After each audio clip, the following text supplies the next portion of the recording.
Good afternoon, and welcome to the Culture and Diversity course. Today we're going to discuss cultural competency and cultural practices in education. So let's get started. Let's define some terms for starters. Culture.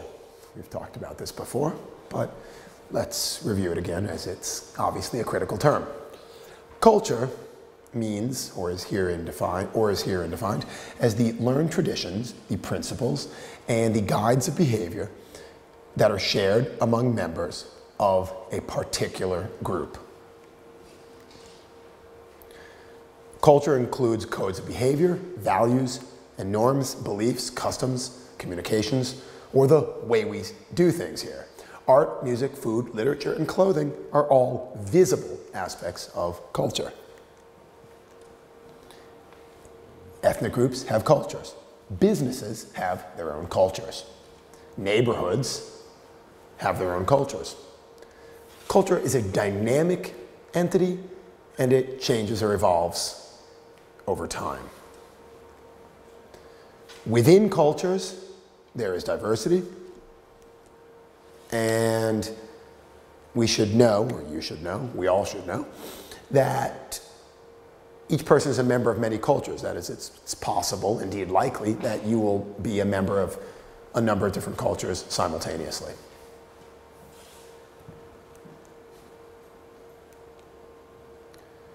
Culture is something that you constantly create. You do it from history, you do it from your own particular circumstances, you do it on the basis of your family situation, and you do it also on the basis, you create culture also on the basis of the community that you find yourself in. Let's look at the iceberg concept of culture here. I think it's fairly interesting and relevant and important. So we see an image here, an iceberg, and this iceberg, as all others, in this case, you can only see a small portion of the total iceberg. Maybe 10 or 5% of it is visible, whereas 90 to 95% is beneath the surface of the water. So the visible portions of culture, according to Weaver, who developed this concept in 1986, the visible portions are, for example, cooking, dress, music, dancing, drama, arts, and literature. And these things, we're primarily aware of them. Okay? We realize that they are part of our culture. There's also folk culture, and there's surface culture. And these things, again, we are generally aware of their existence, we're aware that they're part of our culture, and others can too, who may or may not belong to the same culture that we do. The part of the iceberg that's beneath the surface of the water, these things are elements of culture that we are generally not aware of their existence, or we're not aware that they constitute a part of our culture, and others, be they in our culture or not, we're just generally not cognizant of them. Okay? They include such things as leadership, decision-making, child-rearing practices, cosmology, that is your general worldview, your relationships with others, your relationships vis-a-vis animals, your conceptions of cleanliness, justice, and beauty. And these, at least especially your conception of justice, fits into your cosmology. Status, mobility, and self. These are different conceptions. Conceptions of cleanliness, justice, beauty, status, mobility, and self are notions of logic and validity. Body language and eye contact, again, notions of logic and validity have some correspondence to our cosmology. Body language and eye contact, courtship practices, theories of disease and healing, work ethics, our work ethic, the nature of the friendships we have, our patterns of superior and subordinate relationships, our manners of social interaction, and there's much, much more. Folk culture is also something, there's an aspect of, an element of folk culture that we're generally not aware of. And these things constitute deep culture in Weaver's conceptions. So cultural and linguistic competence is a life's journey, not a destination. This means it's these things, you don't attain these things, cultural competence, linguistic competence, you don't obtain them overnight. There's a process involved to become culturally competent, and that's part of the reason why you're taking this class, to facilitate the process by which you become culturally competent. So let's look at the definition. Let's look at a definition here of cultural competency. According to Lum from 1999, cultural competency is, quote, the set of knowledge and skills that a social worker must develop in order to be effective with multicultural clients. The culturally competent practitioner helps the consumer bring together values and beliefs from the consumer's own culture and those of the dominant culture.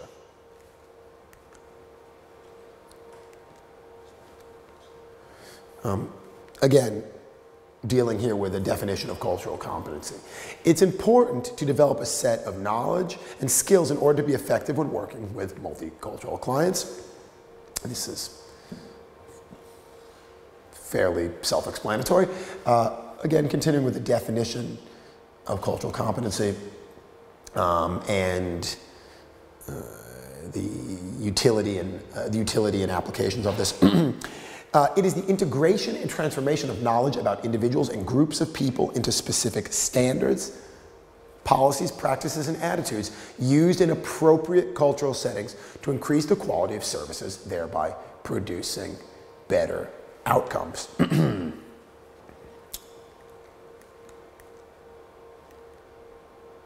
According to Rivera and Ehrlich from 1995, the culturally competent organizer must be able to be familiar with the customs and traditions of constituency group members, very clearly. This is true. You want to know about the backgrounds of the people with whom you work, with whom you deal. You must have knowledge of their language, style, and subgroup slang. So if you're dealing with a certain culture, perhaps from within your own country, or if they speak a language that you also know, you should have familiarity with their slang, their manner of speaking. Okay, this is a significant element of culture. You should be aware of their styles of community leadership and development. These things are also related and specific to different cultural groupings. The culturally competent organizer should also understand how members of the group have been oppressed or excluded from decision making, and be able to identify sources of institutional discrimination, that is, forms of discrimination which are embedded into the society. They probably aren't legally codified, but they nonetheless exist as elements of the society that ideally we'd like to get rid of. The culturally competent organizer should have knowledge of past organizing strategies, as well as the strengths and limitations of these strategies. He or she should facilitate empowerment, should be able to facilitate empowerment via collective decision making. And he or she should assist people in developing a critical consciousness about sources of oppression. So the culturally competent organizer should be aware of the existence of oppression, how it has impacted upon the group he or she is dealing with, and should help people in having a more profound understanding about the origins, the roots, the sources of this oppression. The culturally competent organizer should know patterns of community and organizational decision making, and should also use participatory methods of social research and evaluation. As always, in engaging in this kind of activity, you should be aware of your own strengths and weaknesses. Let's look at some examples of culturally competent actions for multi-systems or organizing practice. So, you may find it a good idea to hang pictures and posters that use cultural symbols from a culture other than your own in your workplace. This may help to remind you, keep you from forgetting of who you have to deal with and what you'd like to, what status, what level you'd like to rise to. You'd like to rise to the level of a culturally competent person. Want to remind yourself, keep these ideas in your head of the kind of environment in which you're working and the types of people with whom you're working. Learn to greet people in a language other than your own. This is just generally a good thing to be able to do. You should use ethnographic interviewing to learn about a culture other than your own.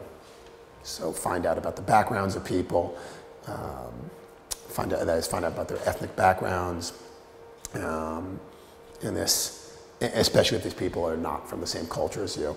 In this way you can develop, this can help you develop a greater degree of cultural competence. You can or should participate in cultural or multicultural events. Let's continue. You can engage in practice with humility, acknowledging that you do not know everything about someone else's background or culture.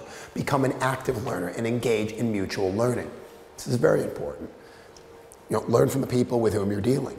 They know more about their own culture than you are likely to. Also, enable that person, help that person to learn more about your own culture. In the cases in which we work with members of traditionally oppressed ethnic communities, we should, or cultures, we should be aware of the primary decision makers within those cultures. We should consult with those people as necessary, but also engage in activities to bring others into the decision-making process, so as to get a feel for the entire hierarchy as exists within that culture.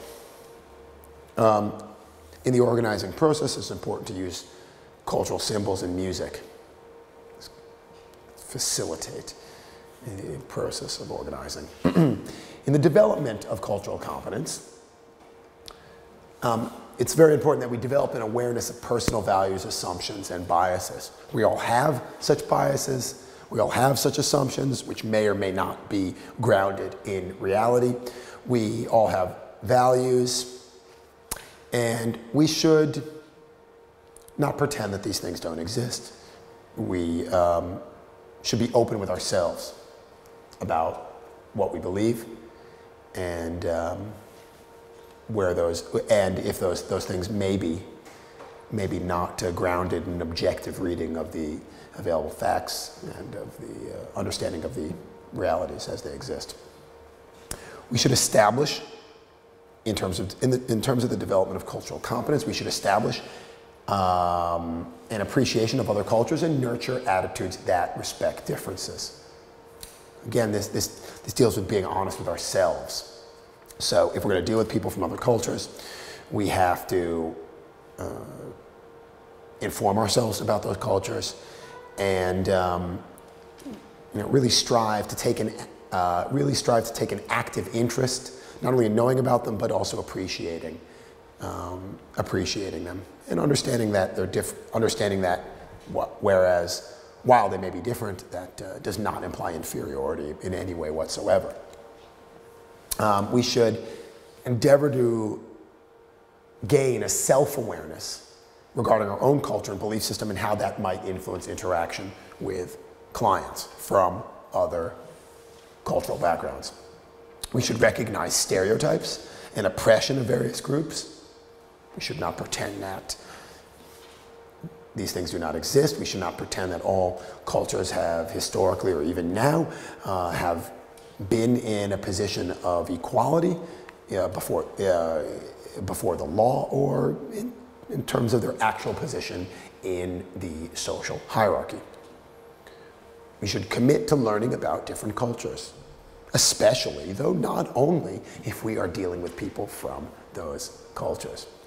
And we should try to endeavor to acquire skills for working with people of various cultural backgrounds. Let's look at the rationale, the reasons for engaging in cultural competency training. In many countries in the West, Western Europe, the United States, places like Australia, places like New Zealand, places like Canada, and other parts of the world as well, we're witnessing demographic shifts in population. We should realize that culture is influencing all aspects of one's environment. We should look at the composition of the teacher and student bodies. We should engage in some kind of preparation in educating a more diverse student population. As the student population becomes more diverse, we may find that we have a background that doesn't prepare us so well for dealing with people who come from different cultural backgrounds than we do. So, it's important that we inform ourselves more, that we develop cultural competency training. We should seek to deepen our understanding and our level of sensitivity vis-a-vis the members of other cultural groups. We should pay regard to the manner in which we see or perceive ourselves. We should pay some regard as to the degree to which we perceive ourselves to be culturally competent. So let's be honest with ourselves. Are we culturally competent? Are we familiar with the aspects, the traits of a given culture? Are we capable of becoming more culturally competent? Hopefully. We should gain a greater appreciation of issues relating to diversity. We have an ethical responsibility to do this, it's argued. Let's look at cultural competency in school settings. In the school setting,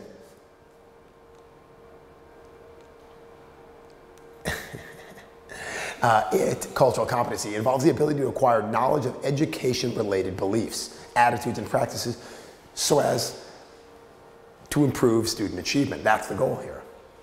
As a teacher, as someone who works in schools, we want to enable students to realize their full potential.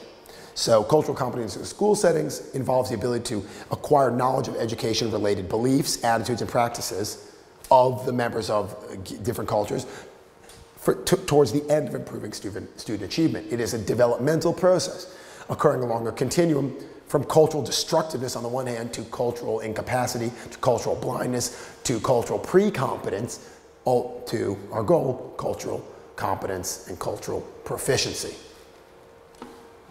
Let's continue with the definitions here. Cultural proficiency means knowing how to learn and to teach about different groups in the ways that acknowledge and honor all people in the groups they represent. This is cultural proficiency. Be aware of the differences, to be open about them, but to learn and teach about them in a way that makes people feel good about themselves and about the groups, the cultural groups that they happen to hail from. Ethnicity. We're talking about the groups in which members share a cultural heritage from one generation to another. This is based on one's geographical origin, group image, and a sense of identity derived from contemporary cultural patterns and a sense of history. Many people happen to be of multiple ethnicities simultaneously. Continuing with some definitions. Race. Race is herein defined as a classification system based on physical characteristics and generalized conceptions of skin color.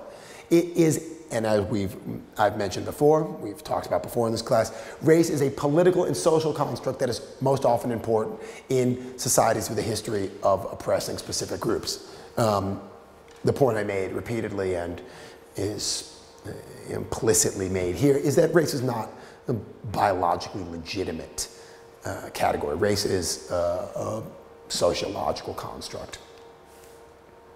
Racial identity, let's define this. It has to do with one's sense of group identity or affiliation and association with others who happen to possess the same racial heritage.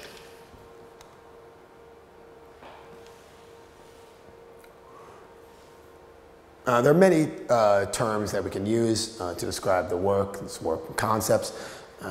There's culturally relevant, culturally aware, culturally and linguistically competent, culturally appropriate, cultural sensitivity, culturally competent, cultural proficiency, etc., multicultural competence, culturally effective. You can have cultural humility.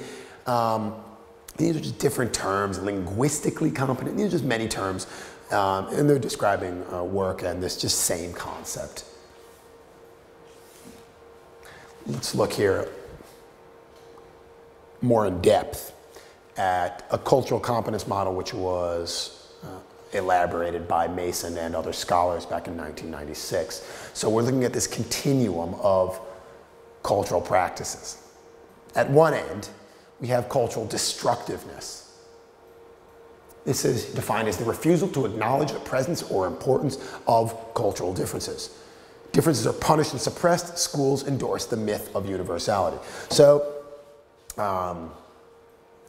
you pretend that there are no cultural differences. Differences, to the extent they can't be, to the extent that it's impossible to acknowledge to the extent it's impossible to pretend there are no such differences, deviations from what is pushed as the norm are punished. And schools, they promote this idea, utterly false, that we're all part of the same culture. Then there's cultural incapacity. This is the individual, or this is a situation in which the individual organization chooses to ignore cultural differences. No attention is paid to the supporting of cultural differences, to acknowledging that these differences exist, and that there's nothing wrong with this. No attention is devoted to this.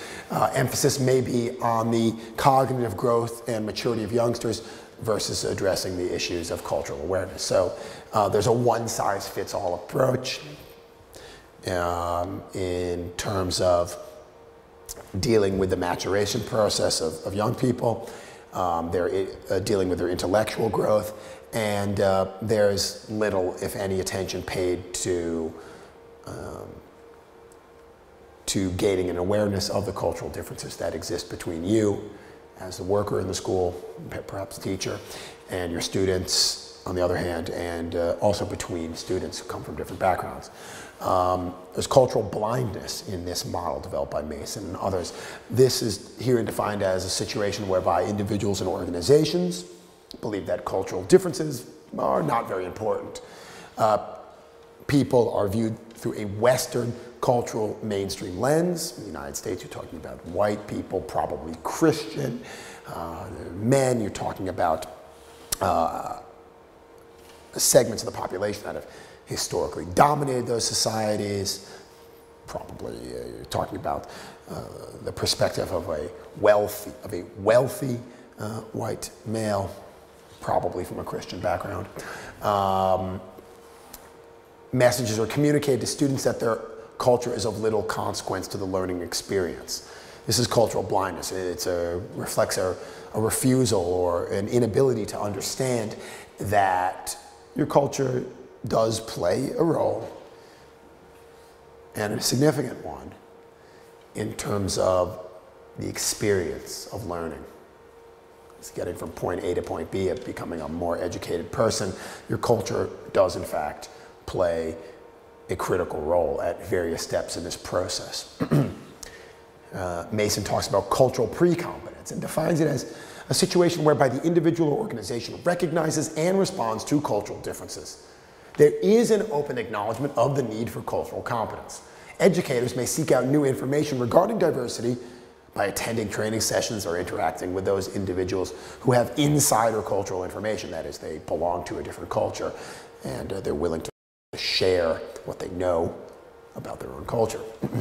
And then finally, we reach cultural competence. This is the individual, this is a situation whereby the individual and organization value and appreciate cultural differences. There's an exploration of issues related to equity, cultural history, knowledge, and social justice. The cultural experiences of the different students are valued and integrated seamlessly into the learning process. Let's continue with cultural proficiency. So, a situation of cultural destructiveness can be described in the following manner. You see that the differences are there, and then you seek to crush it. You just make it disappear. You see the differences are there, you seek to make them disappear. You negate, disparage, or purge cultures that are different from your own. Cultural incapacity refers to seeing the difference but regarding it as wrong. You place your own cultural values and beliefs on a pedestal, and those values and beliefs which come from other cultures, those you seek to suppress. Cultural blindness, we can characterize as a situation in which you see these differences, but you pretend that you don't. You act as if the cultural differences you happen to see are of little importance, and you don't recognize that there are differences between cultures.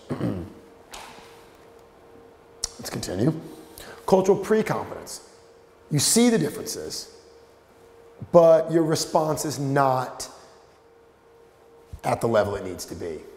You recognize, but you have attained a level whereby you recognize that your lack of knowledge, experience, and understanding of other cultures does limit your ability to effectively interact with the people from those other cultures.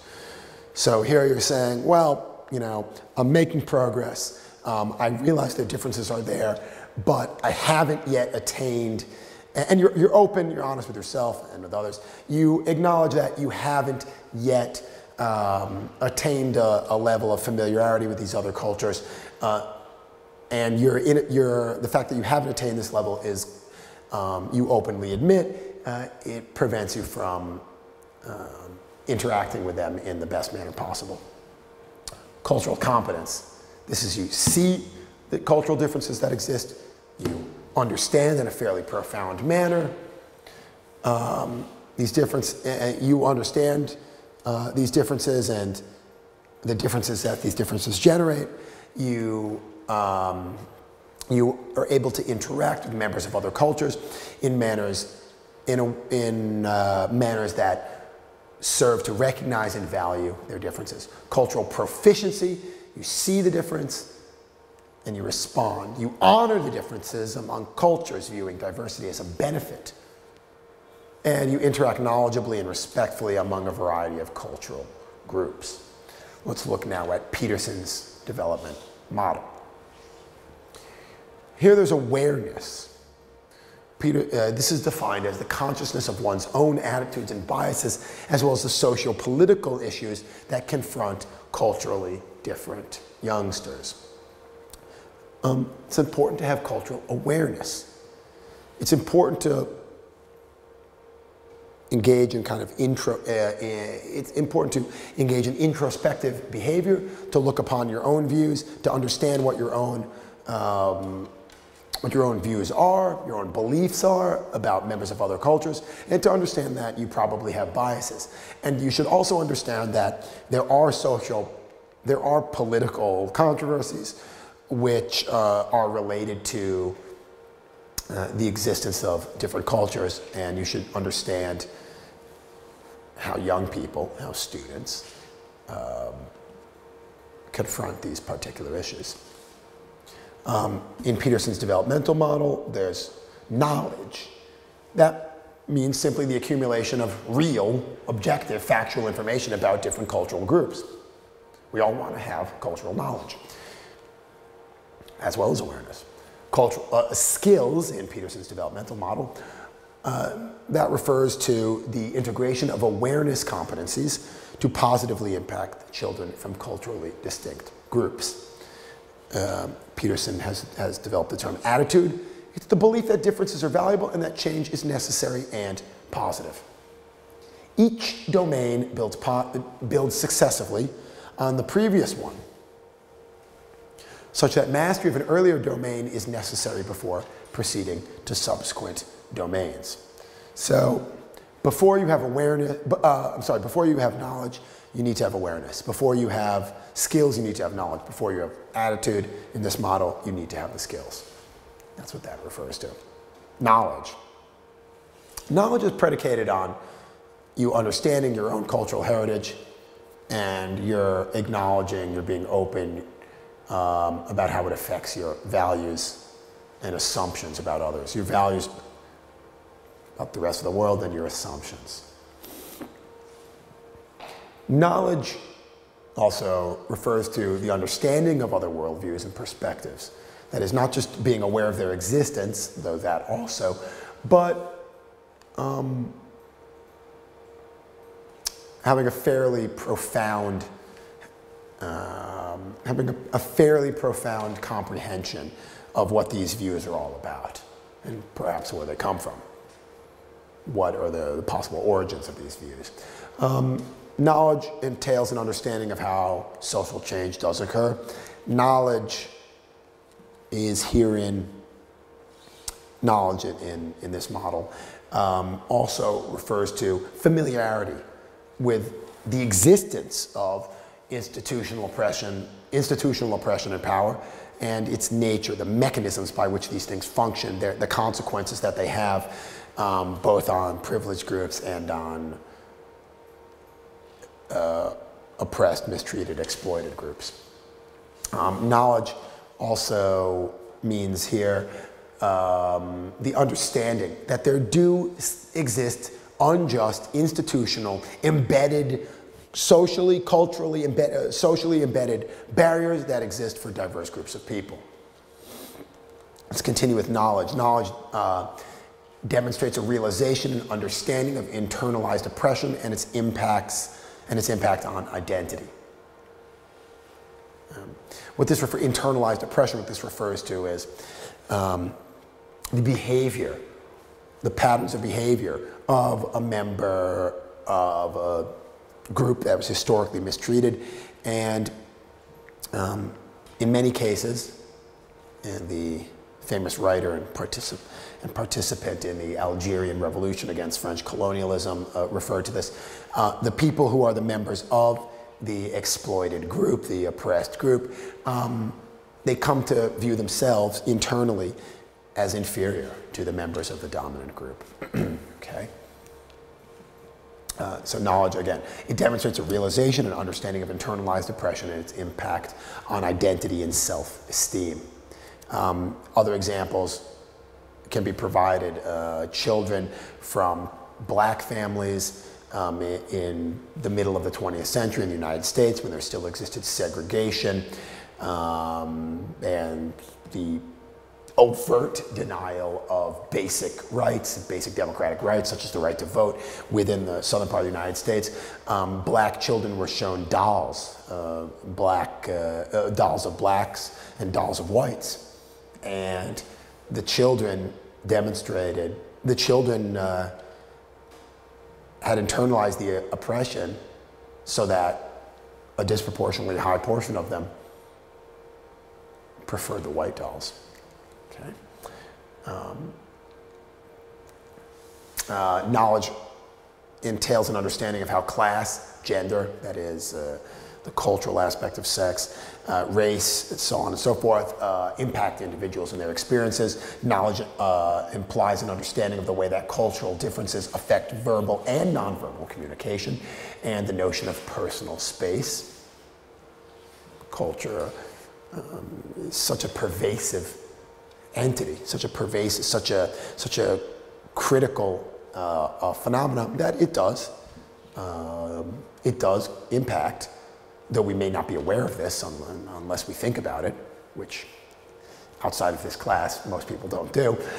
So culture has such pervasive impact on all of us and the way we live that it does affect our means of verbal and nonverbal communication and the concepts that we have regarding personal space. It's skills here. What does that mean here in terms of cultural competency? Skills mean the ability to identify and openly discuss cultural differences and issues. It means the gaining of respect, gaining the respect of individuals who are from different cultural backgrounds. It means the capacity, the willingness to challenge systems of oppression and to actually serve as an ally of those who are members of the oppressed groups. This is important. Use skills. Another one is the use of cultural knowledge and sensitivity, again, to defend individuals and groups, people. Another important skill is the ability to accurately assess one's own multicultural skills, the awareness of your multicultural skills, and your comfort level with members of other cultural groups, your growth. Have you experienced growth in terms of your cultural competency and level and degree of personal development in this regard? Skills, another one, is the use of verbal and nonverbal body language, for example, responses to communicate with diverse individuals and or groups. Skills, it's important that we engage in the resolution of conflicts in a culturally appropriate manner. This is another skill that we should ideally gain. We should use multiple viewpoints, and these viewpoints may well hail from different cultural backgrounds. Another skill is the use of multiple culturally derived viewpoints in problem solving. We should employ critical thinking skills. This is good, regardless of the field that we're involved in. Let's look at attitude and awareness here. Attitude and awareness refers to the belief that differences are valuable and that learning about others who are culturally different is necessary and rewarding. It's a good attitude to have. Attitude and awareness also refers here to the openness to change and the belief that change is necessary and positive. Attitude and awareness also means here a willingness to look at oneself and sometimes to challenge our own pre-existing values, worldview, assumptions, and biases upon coming into contact with people from other cultures, upon familiarizing themselves with their culture, and then you engage in this process of introspection. Okay, and doing it to the extent that you may be willing to overturn other beliefs and values that you had. Attitude and awareness also implies the development of a personal commitment to justice, social change, and developing a firm opposition to oppression where and when you see it and where and when it exists. Attitude and awareness also implies the accepting of other worldviews and perspectives, and a willingness to acknowledge that you, as an individual, do not have all the answers. Attitude and awareness also implies the belief that cultural differences exist, but they need not prevent effective communication and the development of meaningful relationships. There are 5 essential elements which contribute to a system's ability to become more culturally competent. Those are the valuing of diversity, having the capacity for cultural self-assessment, again, this introspection that I talked about before, the consciousness of the dynamics which are inherent when different cultures interact, so understanding what is likely to ensue when members of different cultures come together and interact. Another element is the institutionalization of cultural knowledge and the developing adaptations to service delivery, which developing adaptations to service delivery, which reflects an understanding between and within cultures. These 5 elements must be manifested at every level of the service delivery system as reflected in attitudes, policies, structures, and services. Let's look at some culturally responsive practices. Providing services which acknowledge that culture is central to learning and encouraging students and others to learn by building on the experiences, on the knowledge and the skills they bring to the classroom, to the group, to the office, or to the meeting. Service providers who are aware and respectful of the importance of the values, beliefs, traditions, customs, and parenting styles of the children and families that they serve. Educators and other staff who are also aware of the impact of their own culture on their interactions with others and take all these factors into account when planning and delivering services to children and their families. So again, familiarity as an educator, familiarity as a service provider with the aspects of your own culture and how that affects the manner in which you deal with children, their parents, and the recipients of the service you're providing. You should be aware that you come from a particular culture and that this does have an impact on the manner in which you deal with others from different backgrounds. The provision of culturally competent services in the school setting. At the policy-making level, culturally competent policymakers are going to appoint board members from the community so that voices from all groups of people within the community participate in decisions. This makes sense. You don't want to exclude the members of particular cultures who are represented within, who are present within your culture from the formulation of policies. If you do so, the policies that are going to be generated almost invariably are going to fail to take into account the interests, needs, desires, etc. of the members of a particular culture. At the culturally competent policymakers are going to actively recruit multi-ethnic and multiracial staff. They're going to provide ongoing staff training and support in the development of cultural competence. They're going to develop, mandate, and promote standards for the provision of culturally competent services. And they're going to insist on evidence of cultural competency in terms of the contracting for services. Culturally competent policymakers continue. At the policymaking level, they are, just continuing here, they're going to nurture and support new community-based multicultural programs. They're going to engage in or support research which deals with cultural competency. They're going to, ideally, support the inclusion of cultural competence on provider licensure and certification examinations. So this is going to become a requirement. It should be. And you have to give evidence that you are culturally competent in terms of employment in the educational system. Culturally competent policymakers are going to support the development of culturally appropriate interview guides and assessment instruments for psychological tests. That is when an educational institution is interested in hiring someone new, culturally competent policymaker wants to develop interview guides which are not going to offend the sensibilities of people from different cultures.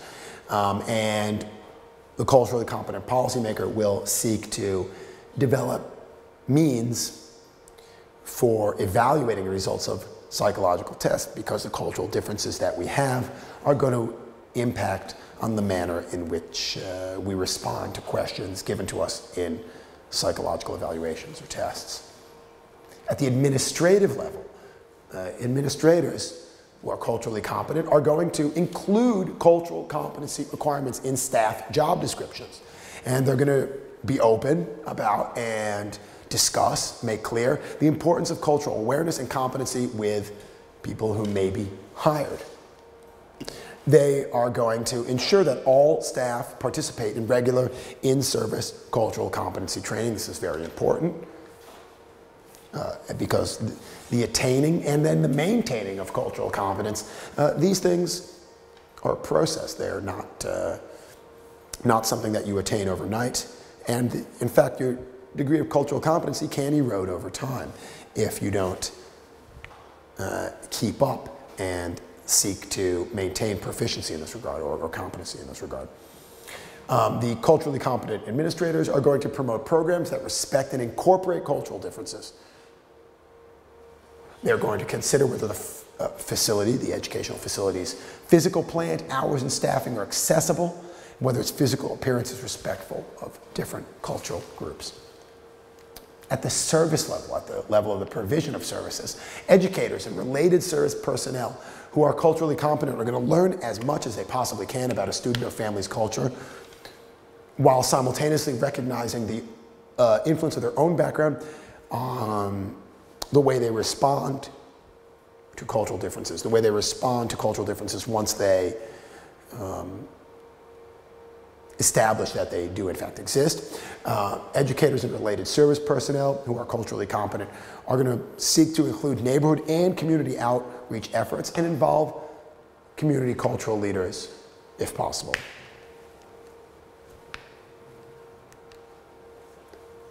Continuing with what culturally competent service providers are going to do. They're going to work, they're going to seek to work as much as is feasible, as much as they possibly can. They're going to work within each student's family structure, which may include, in some cases, grandparents, other relatives, cousins, and friends. They're going to seek to recognize, accept, and when appropriate, incorporate the role of community volunteers into their work. They're going to seek to understand the different expectations people may have about the way services are offered.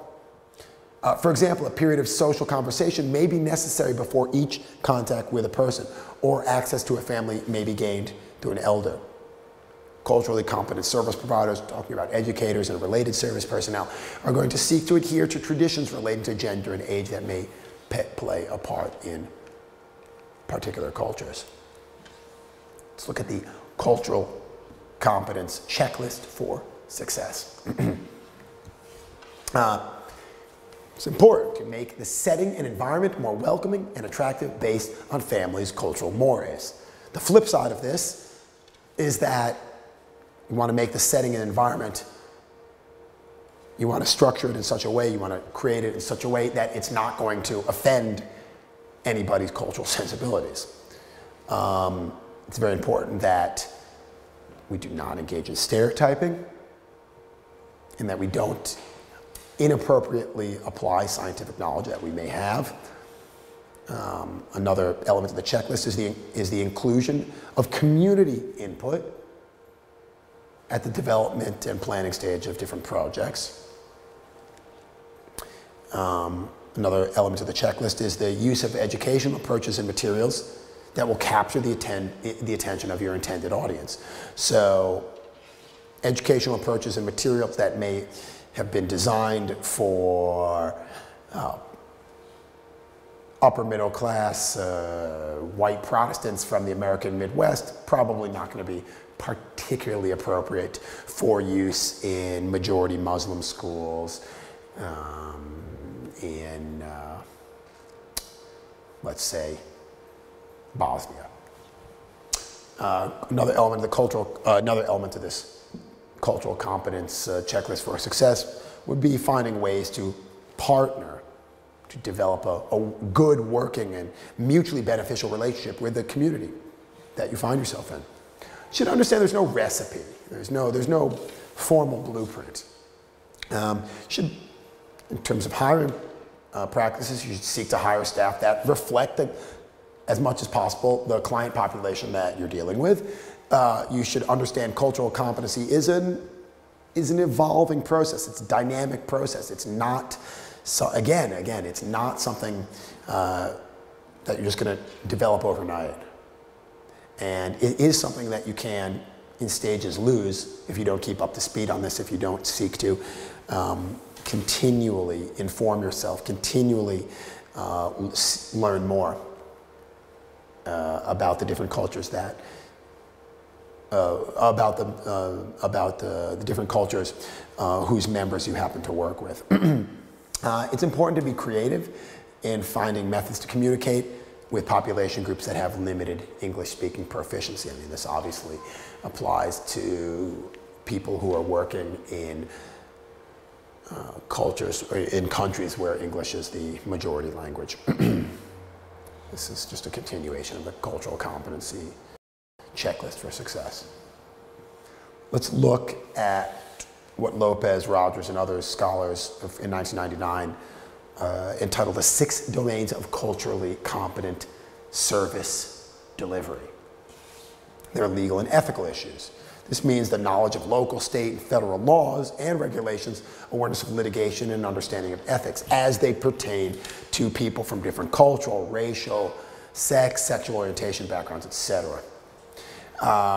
Another legal and ethical issue dealing with culturally competent provision of service would be to advocate for public policy and educational law.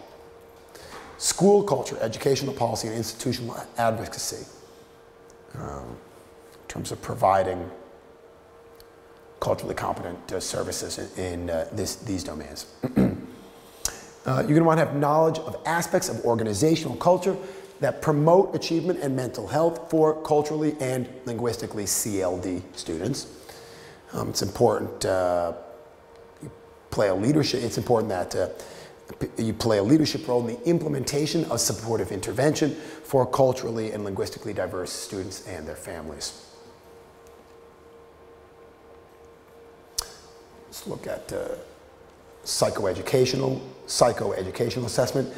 This entails the knowledge of and the related skills in assessing the culturally and linguistically diverse students, including a consideration of variables such as environment, social issues, language development, the manner in which they develop their language skills, racism, second language acquisition, acculturation, education, the way in which they adapt to or become a member in full standing of the majority culture, educate their background or educational history, the quality of the educational program, and SES.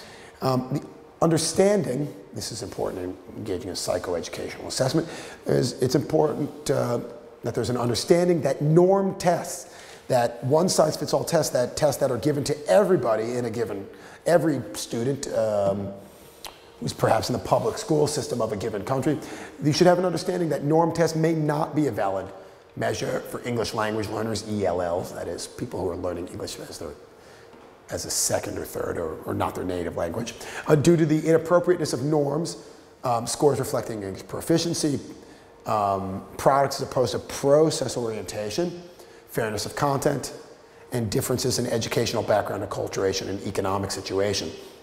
So, you know, certain tests that are given to everyone, or virtually everyone who's a student in a given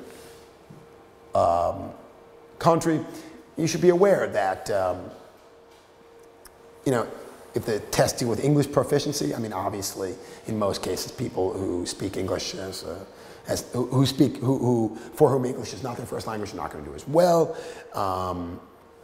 There should be an understanding that it's important the direction in which these students move who speak another language besides the majority one, the country they happen to be in. If that majority language of the country they happen to be in is not their first one, it's important to see not necessarily the end result, not necessarily the score they get in a given test, but the direction in which they're moving temporally. So if they're generally improving, that's obviously a positive development. fairness of the content, the questions, the content of these tests should be sensitive to cultural differences and should be sensitive to differences in the different economic backgrounds, the degree of acculturation. Academic, therapeutic, and consultative interventions. It's important that there be skills in multicultural counseling and cross-cultural consultation. It's important that there be knowledge of multicultural education, English ELL or English language learning programs, and of school culture and the culture of the staff and the students. Going on to number 5, working with interpreters. It's important that there be a knowledge of recommended systemic practices, including guidelines from professional organizations and national and state policies and plans for hiring, training, and managing interpreters. Let's continue with the domains. Research.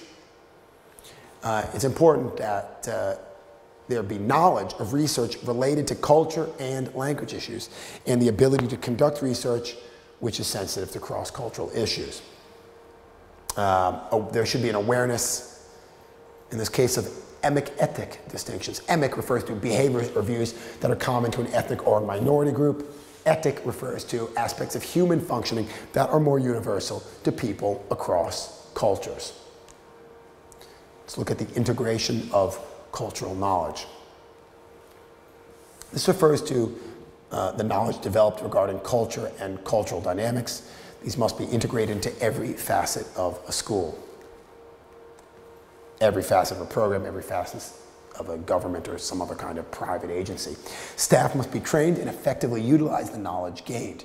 Administrators should develop policies that are responsive to the existence of the reality of cultural diversity. Program materials should reflect positive images of all people, regardless of their background, and be valid for use within each particular cultural group. Fully integrated cultural knowledge may impact upon overarching global changes in the delivery, the provision of human services. Let's continue with the integration of cultural knowledge. For example, educational institutions and accreditation bodies might develop cultural competence standards to ensure teacher and administrator preparation. Then, these very same professionals may collaborate with families to develop school policies that reinforce culturally familiar values to improve children's behavior. Institutionalized cultural knowledge can enhance an organization's capacity. Continue with the integration of cultural knowledge. The goal is to see cultural proficiency as a way to understand, embrace, and talk about differences that recognize and respect individuals and their cultures.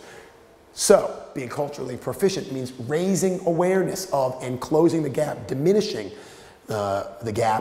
diminishing the difference between a person's expressed values and how he or she is actually perceived and experienced and understood and looked at by his or her clients, colleagues, and the community. It's the end of today's lecture in the cultural competency, in the culture and diversity class. I hope you enjoyed it, and I look forward to coming back and teaching you again in the near future. Thank you. Bye-bye.